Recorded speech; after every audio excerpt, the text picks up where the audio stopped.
Hello, जय हिंद। स्वागत है आपका हमारे यूट्यूब चैनल पे। आज जो सवाल है वो टाइम एंड डिस्टेंस का ही है। देखिए, मैं एक बात आपको बताना चाहूंगा, टाइम एंड डिस्टेंस के जो भी सवाल होते हैं वो काफी इजी होते हैं। अगर आप इसके कुछ सवाल को बाय कॉन्सेप्ट प्रैक्टिस करते हैं तो ये सवाल आपको बिल्कुल भी हार्ड नहीं लगेगा। पर चलो ठीक है, बच्चों ने भेजा है तो मैं इसको एक बार डिस्कस करता हूं आपके साथ और बताता हूं कि इसके सारे कॉन्सेप्ट क्या होंगे और किस तरीके से इस सवाल का अप्रोच आप लेंगे। यदि आप किसी भी कॉम्पिटेटिव एग्जाम की तैयारी करते हैं तो टाइम एंड डिस्टेंस से सवाल पूछा जाता है। यदि आपको टाइम एंड डिस्टेंस वाले सवाल में दिक्कत होता है तो पूरा वीडियो को देखिए, आराम आराम से इसके कॉन्सेप्ट को समझिए और इसके बाद इसके जो भी सवाल आएंगे आप आसानी से बना पाएंगे। ठीक है, आप यदि रेलवे के एएलपी की तैयारी कर रहे हो या बिहार एसएससी की तैयारी कर रहे हो तो ये सवाल काफी इंपॉर्टेंट हो जाता है, क्योंकि ये सवाल प्रीवियस ईयर क्वेश्चन है बिहार एसएससी का और ऐसे सवाल रेलवे वाला एएलपी वाला जो एग्जाम है उसमें भी पूछा जाता है। तो इस तरह के सवाल पे आपको थोड़ा नजर रखना चाहिए। चूंकि ये सवाल हल्का होता है, मैक्सिमम बच्चे इसका अप्रोच लेंगे, बहुत सही बनाएंगे, तो आपको भी सही बनाना पड़ेगा। अगर इस टाइप के सवाल को आप गलत बनाते हैं निश्चित रूप से आपका जो स्कोर है वो गिरेगा, फिर सिलेक्शन का चांस थोड़ा कम हो जाएगा। चलिए सवाल दिखाते हैं कि क्या सवाल का है और इसका सोल्यूशन हम कैसे तैयार कर सकते हैं। देखिए, सवाल अभी आपके स्क्रीन पर दिख रहा होगा। देखिए, एक बार सवाल को हम पढ़ दे रहे हैं, उसके बाद हम इसका सोल्यूशन बता रहे हैं। तो सवाल ये कह रहा है कि अनिल ने सुबह अपनी यात्रा शुरू की। सुबह 10 बजे तक उसने अपनी 1/2 यात्रा पूरी की और उसी दिन दोपहर 1 बजे तक उसने अपनी 4/5 यात्रा पूरी की। उसने यात्रा किस समय शुरू की थी?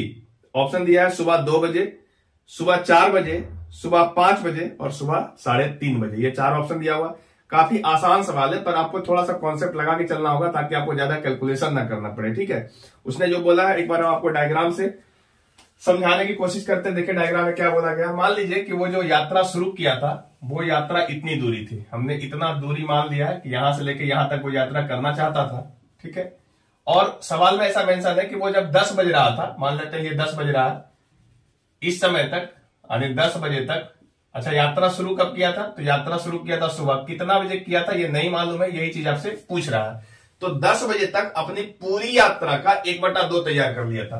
पूरी यात्रा का 1/2 उसने कर लिया था। ये 1/2 भाग है, इतना भाग वो पूरा कर लिया था। ठीक है, पूरी यात्रा कितना है? तो पूरी यात्रा ये 1 भाग है। ठीक है, इतना यात्रा था उसमें से 1/2 उसने कर लिया है। और फिर उसने ये लिखा है कि 1 बजे तक, दोपहर 1 बजे तक उसने 4/5 यात्रा पूरी कर ली है। ठीक है, दोपहर के 1 बजे, तो 10 बज चुका था तो 1 इसके आगे बजेगा कहीं पे, तो मान लेते यहाँ पे 1 बजा है और 1 बजे वो अपनी यात्रा का 4/5 पूरा कर लिया। यानी इतना यात्रा जो है वो 4/5 भाग है, ये 4/5 भाग उसने पूरा कर लिया। ठीक है, अब इस तरीके से जब फ्रैक्शन में देगा तो ऐसे आप कैलकुलेट करेंगे तो आपको थोड़ा समय लग जाएगा सॉल्व करने में। तो हम क्या करेंगे, टोटल दूरी को मानेंगे।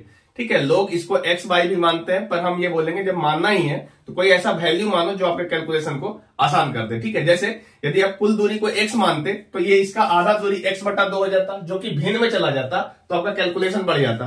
तो x के जगह पे कोई ऐसा वैल्यू मानते जो 2 से कट जाता, क्योंकि हम x/2 करेंगे तो ये 2 से कटने वाला वैल्यू चाहिए। और फिर 4/5 निकालेंगे उस यात्रा का तो 4x/5 हो जाएगा। तो ऐसा कोई वैल्यू माने x का ताकि वो 5 से भी कट जाए, मतलब 2 से भी कट जाए 5 से भी कट जाए। तो हम क्या करेंगे कि यहाँ पे 2 और 5 का जो एलसीएम होगा, एलसीएम जो होगा 2 और 5 का, उसी को हम टोटल दूरी मान लेंगे। इसका मतलब ये हुआ 2 और 5 का जो टोटल एलसीएम है वो आपका 10 होता है। तो हम क्या करेंगे कि इस दूरी को 10 किलोमीटर मान लेंगे। ठीक है, कि वो जो यात्रा शुरू किया था सुबह में तो वो यात्रा कितना दूरी था? 10 किलोमीटर का था और वो 10 किलोमीटर की यात्रा तय करना चाहता था।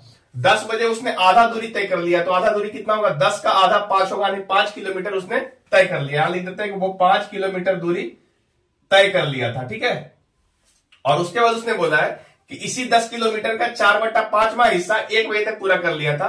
तो 10 किलोमीटर का 4/5 जब निकालेंगे तो ये 8 किलोमीटर आएगा। क्योंकि 10 गुने 4/5 करेंगे तो 5 से ये कटेगा 2 बार में और 4 दूनी 8 किलोमीटर होगा। दैट मीन्स ये कि यहां से लेकर के और यहां तक का जो दूरी है वो 8 किलोमीटर है। ठीक है, ये 8 किलोमीटर है और इसके पहले वाला जो ये था ये 5 किलोमीटर था। दैट मीन्स ये कि ये यहां से लेकर के यहां तक की जो दूरी है, ये वाला दूरी, ये 3 किलोमीटर रही होगी। ठीक है, ये दूरी 3 किलोमीटर रही होगी। ठीक है, क्योंकि इतना 8 किलोमीटर है, इतना 5 किलोमीटर, तो ये 3 किलोमीटर रही होगी। अब एक बात आप खुद सोचिए कि 10 बजे से लेकर के 1 बजे तक वो 3 किलोमीटर की यात्रा तय किया है। 10 बजे से 1 बजे तक वो 3 किलोमीटर की यात्रा किया है। तो 10 बजे से 1 बजे तक कितना देर होता है? तो 10 बजे से लेकर के 1 बजे तक ये टोटल 3 घंटा होता है। ठीक है, देख लीजिए 10 से 1 निकालेंगे तो 3 घंटा हो जाएगा। ठीक है, 10 से 11, 11 से 12, 12 से 1, 3 घंटा। तो 3 घंटा में उसने 3 किलोमीटर की दूरी तय किया है। इससे ये पता चल जाएगा कि आप उसका स्पीड क्या रहा था। उसका स्पीड क्या है, 1 किलोमीटर 1 घंटा में, तभी तो वो 3 किलोमीटर 3 घंटा में तय किया। 1 किलोमीटर 1 घंटा में तय किया। अब यहां से हम लोग कैलकुलेट करेंगे तो हमको पहले का टाइम मिल जाएगा। 10 बज रहा था, उसके पहले वो 5 किलोमीटर दूरी तय किया था। 5 किलोमीटर की दूरी तय किया था तब उसका 10 बजे था। और उसकी स्पीड क्या है, उसकी स्पीड है 1 किलोमीटर 1 घंटा में। तो 5 किलोमीटर तय करने में उसको 5 घंटा लगा होगा, तभी तो वो यहां से 5 किलोमीटर तय करके यहां से आगे बढ़ा होगा। तो 1 किलोमीटर 1 घंटा में करता है तो 5 किलोमीटर 5 घंटा में करेगा। तो 10 बज रहा था तो इससे हम 5 घंटा पीछे आएंगे तभी वो यात्रा शुरू करेगा। तो हम इससे 5 घंटा पीछे आ जाएंगे। ठीक है, 5 घंटा पीछे आएंगे। तो 10 बजे से 5 घंटा पीछे आएंगे तो उस समय 5 बज रहा होगा। इसका मतलब ये है कि वो जो यात्रा है सुबह के 5 बजे शुरू किया होगा। और यही इसका सही जवाब है कि सुबह के 5 बजे वो यात्रा अपनी शुरू किया था। उम्मीद है ये सवाल आपको समझ में आया होगा। बहुत आसान सवाल है, छोटा सा कॉन्सेप्ट लगाएंगे सवाल बन जाएगा। कुछ बातें याद रखने लायक होता है, जैसे ये दूरी को हमने 10 किलोमीटर माना है। क्यों माना है, इसके पीछे रीजन है, क्योंकि हम चाहते थे कि वो दूरी 2 से भी कट जाए और 5 से भी कट जाए। अगर x मानते तो 2 और 5 से नहीं करता, वो फ्रैक्शन में जाता, आंसर तो आता लेकिन थोड़ा सा कैलकुलेशन बढ़ जाता। तो कैलकुलेशन से बचने के लिए इसको हम 10 किलोमीटर मान लिया है। मेरा हमेशा ये मानना होता है कि अगर मानना ही है कोई वैल्यू तो आप x y मत मानो, कोई ऐसा वैल्यू मानो जो आपको कैलकुलेशन आसान कर दे। उम्मीद है ये सवाल आपको अच्छे से समझ में आया होगा। अगर कोई आपका भी ऐसा सवाल है तो दिए हुए व्हाट्सएप नंबर पे भेजिए, जो इसका सही सॉल्यूशन होगा वो आपको जरूर प्रोवाइड कराएंगे। अगर आप चैनल पर नए हैं तो चैनल को सब्सक्राइब कर सकते हैं। यदि आपको लगता है कि इस चैनल से आपको कुछ लाभ हो रहा है, आपका ही सवाल यहाँ पे डिस्कस किया जा रहा है, तो चैनल को सब्सक्राइब कीजिए, शेयर कीजिए और अपना जितना ज्यादा से ज्यादा सवाल हो सकता है वो भेजिए। यदि आप चैनल को अपने फ्रेंड सर्कल में भेजते हैं तो और भी लोगों का सवाल आएगा, जिससे और लोगों का हेल्प हो जाएगा। तो आज के लिए इतना ही, हम मिलेंगे नेक्स्ट वीडियो में, तब तक के लिए जय हिंद।